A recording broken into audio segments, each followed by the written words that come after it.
Поль Погба ушел из Манчестер Юнайтед в Ювентус. Француз провел в МЮ 6 лет, но не оправдал надежд, особенно с учетом того, что за его трансфер заплатили 105 миллионов евро. Мировой рекорд на тот момент. Почти все время в Манчестере полузащитника сопровождали скандалы и травмы. Более того, некоторые бывшие футболисты, болельщики и эксперты возненавидели Погба. Вот что говорил экс-защитник МЮ Патрис Эвра. Поль не чувствует любви в Манчестер Юнайтед. Бывшие игроки его ненавидят. Некоторым болельщикам не нравится его образ жизни, поэтому они тоже его не любят. А вот слова Златана из 2018 года. У Погба большая зарплата. Он постоянно играет в больших матчах на важных турнирах. Он лучший полузащитник в мире, поэтому его многие ненавидят. Хейт сопровождает Погба всю карьеру и особенно обострился в годы, проведенные в Манчестер Юнайтед. Вам зашла рубрика под названием «За что любят того или иного футболиста». Мы уже готовим выпуск про Томаса Мюллера. Но сейчас решили сделать пилотную серию про игроков, чье имя вызывает гнев болельщиков. В этом видосе мы разберемся, почему же все ненавидят Поля Погба. Будет интересно и жарко. Так что оцените лайком, чтобы мы продолжали. И пишите сразу, про кого сделать следующую серию.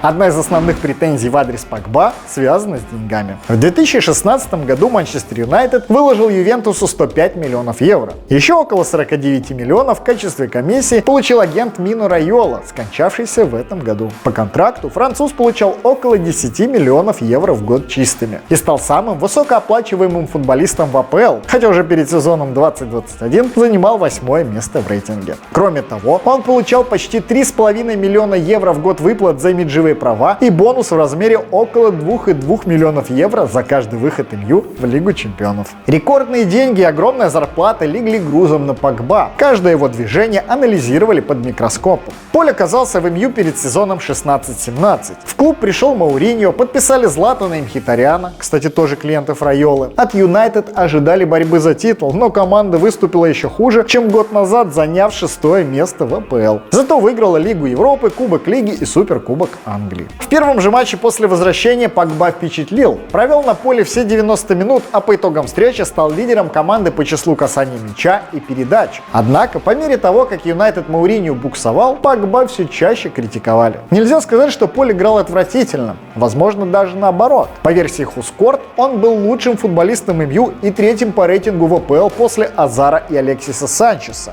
Но если у Юнайтед что-то не получалось, Погба одним из первых попадал под огонь критики. Голы и ассисты, допустим, могли бы оправдать француза, но он не форвард, а полузащитник, который часто действовал из глубины. Яростнее всего Погба разносили бывшие футболисты, особенно Пол Сколс. В чем он только не обвинял француза. В плохой форме, несерьезном отношении, отсутствии лидерских качеств и, конечно же, в слишком высокой зарплате. Все дошло до того, что за Погба пришлось заступаться Мауриньо. Поль не виноват, что его зарплата в 10 раз больше, чем была у отличных игроков в прошлом. Не его вина, что некоторые эксперты вынуждены считать каждый фунт, чтобы выжить, а он мультимиллионер. Это не его вина. Райола высказался пожестче и сказал, что Сколс делает себе имя на критике Погба. И вообще, если он такой крутой, то пусть станет спортивным директором Юнайтед. Но критиковали Погба не только эксперты, но и болельщики. Футболист, которого покупают за огромные деньги, по мнению фанатов, должен играть без ошибок. Это неправда. Сумма трансфера – индикатор рыночных отношений. Наверное, болельщики думают, что эти деньги заплатили мне, но нет. У фанов несправедливо высокие ожидания. Я играю не хуже, чем играл в Ювентусе, но они постоянно хотят большего. Я тоже хочу большего, но не могу прыгнуть выше головы,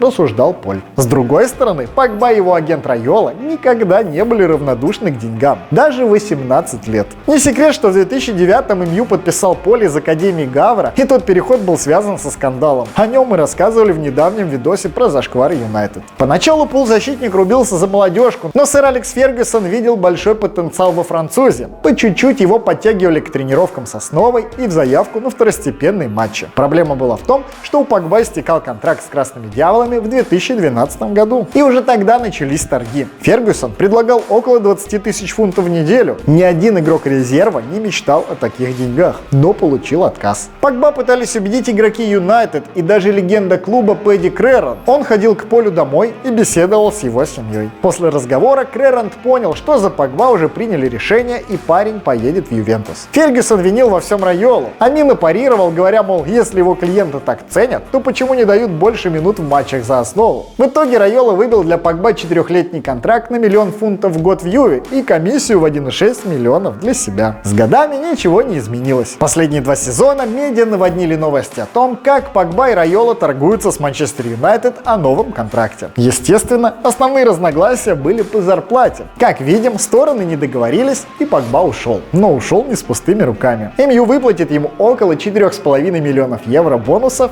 за лояльность. Друзья, сейчас продолжим, но перед этим напоминаю, что у нас есть классный телеграм-канал, где мы постим все самые горячие новинки футбольных форм. Сейчас дико интересная пора. Обязательно подписывайтесь, ссылка в описании. А теперь продолжаем. В 2019 году Погба официально стал самым ленивым центральным полузащитником АПЛ. Sky Sports проанализировал статистику и выяснил, что Поль лидер по ходьбе пешком среди центральных полузащитников АПЛ. 64% игрового времени он не ускорялся. По бегу трусцой Погба занял 2-е место с конца, уделяя ему 22% времени. Бег на небольшой скорости занимал у француза только 7% времени, 66-е место, а на высокой лишь 2%, 48-е место. Многие русскоязычные болельщики стали называть футболиста Поль Ходьба. Несмотря на эти показатели, в том сезоне Погба забил 13 голов и отдал 9 ассистов и попал в символическую сборную АПЛ. Но лень Погба скорее подразумевает нечто более широкое, вроде недостатка самоотдачи. Об этом говорил бывший футболист сборной Франции Марсель Десаи. С точки зрения класса Погба нельзя сравнивать с Фредом или Матичем, но Поль ленивый, немного хитрит и не помогает полузащите в обороне. О лени Погба говорят постоянно. В 2018 году во время чемпионата мира корреспондент советского спорта сходил на открытую тренировку сборной Франции и тоже заметил, как Погба ленится по сравнению с другими футболистами. После игры с Австралией, где Поль забил победный гол, журналист пообщался с несколькими французскими болельщиками. И все наехали на полузащитника. Все проблемы нашей команды из-за Погба. Он ленивый и безответственный. То, что сегодня он забил гол, ничего не значит. Он не реализует и трети своего потенциала. Погба должен быть лидером, но что мы видим? Он просто ходит по полю пешком. В Ювентусе он был суперигроком, одним из лучших в мире. И что Погба делает сейчас?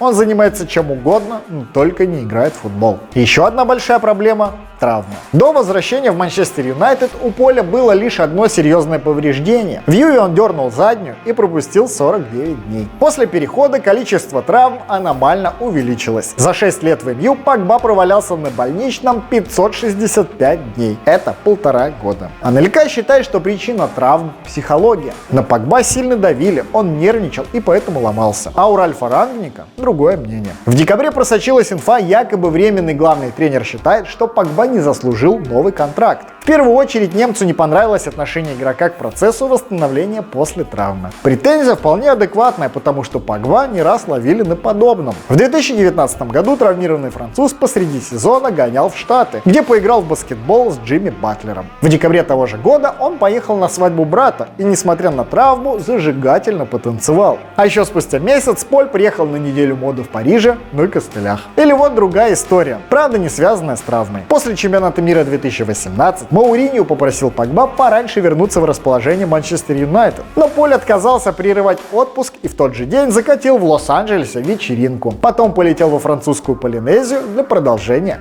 отдыха. Наверное, главная вещь, которая ассоциируется с Погба, это прически. Их за всю карьеру было уже столько, что не сосчитаешь. В молодежке МЮ Поль особо не парился, стригся реже и попроще. В Юве ситуация изменилась. Погба 2-3 раза в месяц захаживал в барбершоп и за раз составлял там 2000 евро. Параллельно тратил на дорогие средства за уходом и для укладки. По словам француза, за волосами он стал ухаживать, когда понял важность имиджа, ведь в Юве ты всегда на виду. Но один нюанс. Погба обожает экстравагантные прически. В Юве обычно был ирокез с выкрашенными в светлый цвет прядями и выбритым узором на виске, звездой, кожей леопарда, покемоном, инициалами, полоской, геометрической фигурой или псевдонимом. Полузащитник до сих пор продолжает эксперименты с волосами, красит их в разные цвета цвета, а в марте вообще побрился на лысо. В Англии Погба стригся у Ахмеда Аль-Санави. Его барбершоп находится на юго-западе Лондона, а Аль-Санави стрижет многих звезд АПЛ. За броски стрижки Погба постоянно прилетает. Его критиковали Рой Кин, Гарри Невилл, злился, что Поль сделал синие волосы перед дерби с Ман-Сити, экс-игрок Ливерпуля Марк Лоренсон, надо концентрироваться больше на футболе, и бывший футболист МЮ Гард Крукс. Погба ведет себя как ребенок.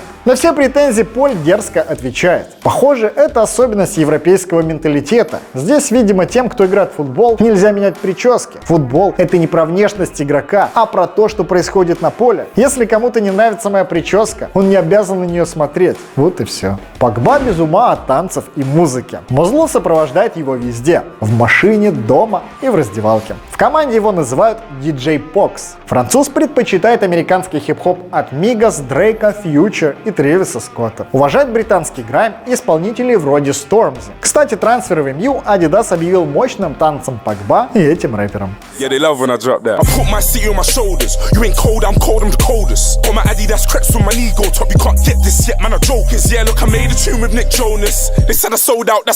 Танцы Поля и его братьев ходят по соцсетям под хэштегом PogDance и иногда перекочевывают на футбольное поле в виде празднований после голов. Это тоже отдельная история, из-за которой Погба часто хейтит. Помните мегапопулярный Деп? Так вот, именно Погба протащил его в футбол. Вместе с Лингардом они постоянно выдумывали забавные празднования. В конце первого сезона Погба, когда МЮ финишировал 6-м в АПЛ, парни выложили видос, как танцуют в раздевалке. И это очень разозлило Рио Фердинанда. Послушайте, я за то, чтобы немного повеселиться в соцсетях, но пока ты 5-й или 6-й в лиге, пока ты не выиграешь в чемпионате, ты не имеешь права делать подобные вещи. Бывший полузащитник Челси и Реала Клод Макелеле говорил, что празднование Погба в виде танцев просто неуважительно. А по мнению Гарри Невилла, к футболу нужно относиться серьезнее. Погба играет в футбол, будто вышел на прогулку с друзьями. Он относится к игре несерьезно, как к посту в Инстаграме. Кстати, во время Евро 2020 Погба превзошел себя и выдал 6 празднований одного гола в матче со Швейцарией. Тогда счет был 3-1 в пользу трехцветных, но в итоге французы вылетели. Мауриньо после матча осудил такое поведение, сказав, что было ощущение, будто парни танцуют у Эйфелевой башни чуть ли не с кубком в руках. Ну а самый неоправданный вид хейта, но, к сожалению, иногда встречающийся, основан на расовой почве. Порой Погба прилетает.